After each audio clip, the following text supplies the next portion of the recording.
Hello, everybody. Thank you for tuning in to the Indiana State Police Roadshow. I'm your host, Sergeant John Perrine, the PIO, Public Information Officer for the Indianapolis District. The Roadshow is brought to you each and every week by the Indiana State Police Alliance and Cops for Kids, a subsidiary of the State Police Alliance. For more information about our sponsor, you can visit them at www.indianasfinest.com. The man behind the camera making us look good on YouTube is Mr. Tom Trial, and his efforts are always appreciated. Thank you to MS Communications, WIBC Studios, for allowing us to use the studio, Network Indiana, and Kyle Knezovich, Matt Hiblin, and Terry Stacy for all they do to get us on the airwaves across this great state each and every week. Back for a third show, just because I love these guys so much, and they just... Actually, they're really the only ones that wouldn't say no. Thanks for coming back again, guys. Sergeant Glenn Fifield, the PIO from Lowell, and First Sergeant Ron Galvez from the Headquarters Division, PIO down there. So thanks for being a glutton for punishment, guys, and coming on once again. Thanks for having me. Thank you for having us. And so we really didn't know what we were going to talk about today, but you put any three PIOs in a room, and you know what? We can come up with something, and I can assure you it'll probably have a safety message behind it. Yep, no question. And, we're getting to that point of the area. I know we've talked about school bus safety and back to school. And in previous shows, we've touched a little bit on the new hands-free law, construction zone safety, things like that. Yeah. So, again, kind of those can all mesh together now because, again, we're at that point where we're going to start seeing more traffic on the roadways with school buses, depending on what schools do, high school kids getting out and driving and what have you. So it's going to be a busy time. Yeah, and routines are changing. They are changing. And when people's, maybe you've been working from home for the last 4 months and you got to get back into that routine of driving to work. So we're asking people to really, really focus on their driving. Eliminate any distractions that you can. I know cars are full of distraction. The first thing that comes to mind, of course, is the phone when we talk about distracted driving. But I can assure you that just trying to change the rear heat on our minivan takes effort. You got, so it's not just a dial anymore. And so cars are full of distractions and really focus on driving. Absolutely. So since, I guess we can kind of segue into that then a little bit. Since July 1st, it's been a law here in Indiana that you cannot operate a moving vehicle on a roadway with your cell phone in your hand. And I don't know, as of last week, I lost the number now, but probably just maybe south of 150 enforcement efforts from the state police in about a three odd week period of time, which I know may not sound a lot, but that's just for one agency. I mean, we're talking about how many hundreds of agencies we have, but nonetheless, I look and I maybe it's me. I see fewer and fewer of those violations. I think people are taking it seriously, and that's very refreshing to see. Yeah, I've had a lot of friends come up to me and say, hey, I've done it. Like, I've done a great job. I've consciously put my phone down, and I haven't used it yet. And that's really cool because it does take a conscious effort because for so long, these phones got integrated into our lives. Right. And it become part of everything we do, and including driving. And so for people to put that phone down and consciously do that, we applaud their efforts. Absolutely. And we've said it once. We've said it once. If we said it 100 times, it's not about writing tickets. It's about saving lives. So our enforcement efforts right now are really geared towards the education component. Not to say that there haven't been citations written, because every incident stands on its own merit, but nonetheless, we really want the motoring public to have a sense of what it is that we're asking and why. Yeah. Yeah. And just to clarify for the law, I hope you're familiar with it by now, but you can't have your phone in your hand when you drive. We're not saying you can't use it. If you have a speakerphone, Bluetooth, if it's integrated into your car, a headset, whatever it may be, you can still talk on your phone. Of course, you can never text and drive unless it's voice to text. Right. But we're just trying to get the phone out of people's hands so that their hands can be on the wheel. We're not taking the phone out of your hand so that you can put a cheeseburger in your hand, right? To replace it. Yep. We're really asking you to focus on driving. And so we, as the Indiana State Police, are not only looking for your driving behavior with that phone, but maybe you're not using your turn signal. Maybe you're weaving.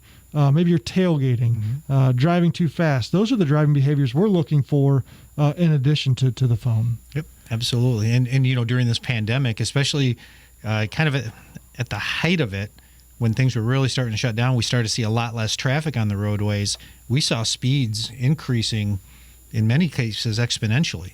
You're talking about driving fast and what have you. So, we were addressing a lot of those things as best we could. Mm-hmm. And you still saw people going to jail, and then there was or maybe because they had warrants or other things of that nature. But again, the enforcement efforts that we've been asked about, what are your enforcement efforts like right now? Mm-hmm.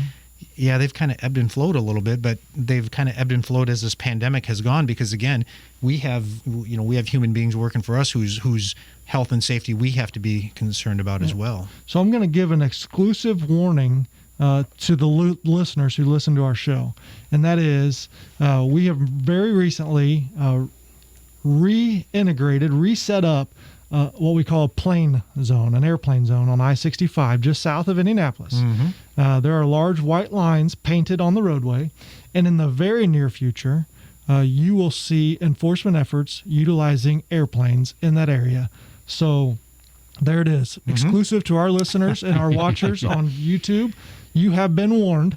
We will be using that tactic in the very near future of putting the airplanes in the air. They'll radio down information to troopers who are waiting on the exit ramps, and we will be watching for your speed and your driving behavior. Absolutely. You know what our planes do? They also call out tailgaters. Mm-hmm. They call out reckless drivers, people that are weaving in and out of traffic. So I don't know what you guys do in Lowell, but we have used that in years past.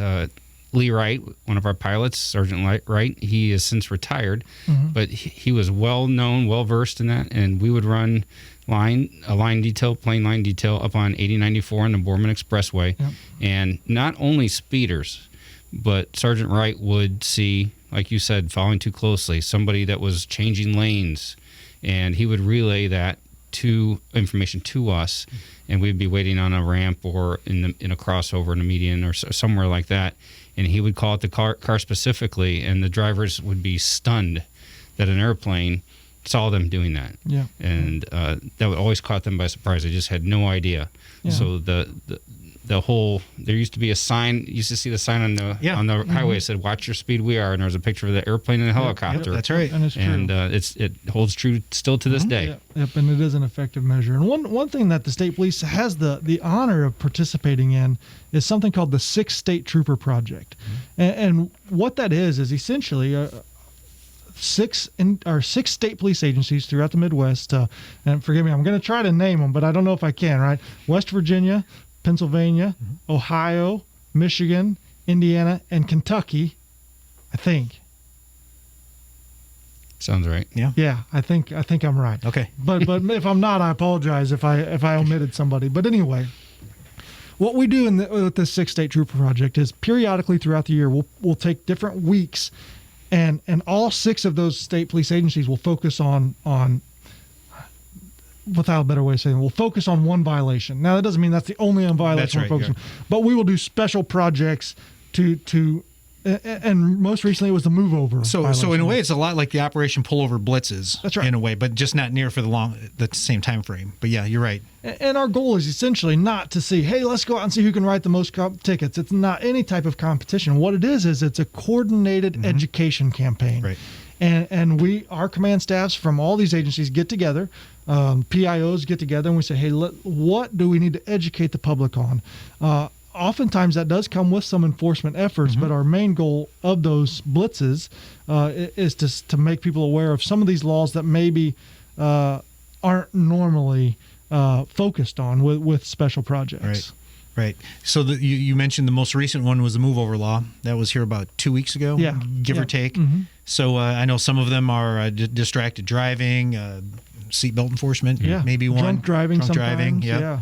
So again, kind of going back to that whole, it's not about writing tickets, it's about saving lives and education. Mm-hmm. So education will sometimes go a whole lot farther than an actual physical ticket. Somebody just walk up and say, here's a speeding ticket, please, And so we talk about the slow down and move over, and I kind of want to give people a glimpse into what one of these special projects would look like, because in theory, it seems like, well, why couldn't you just sit on the side of the road with your lights on and stop anybody that doesn't move over for you? And that's not how we do it. Actually, it's the exact opposite. Mm-hmm. We're not going to just put ourselves in a situation to create a violation. What we will do is we will pull somebody over for another violation, speeding, seatbelt, cell phone, tailgating, whatever it may be. And then we'll have another trooper sit there. And so essentially 2 troopers with 1 car, and that other trooper is watching for the slowdown. We want a legal justifiable reason for those troopers to be sitting on, or a tow truck maybe on the side of the road. We'll sit in front of that tow truck with another trooper behind that tow truck watching for people. Construction vehicles, NDOT trash vehicles, trucks. Right. All of these people that are in the law, we'll do some of those things. We often sit behind Hoosier Helper trucks. I know you have them down here in the Indianapolis district.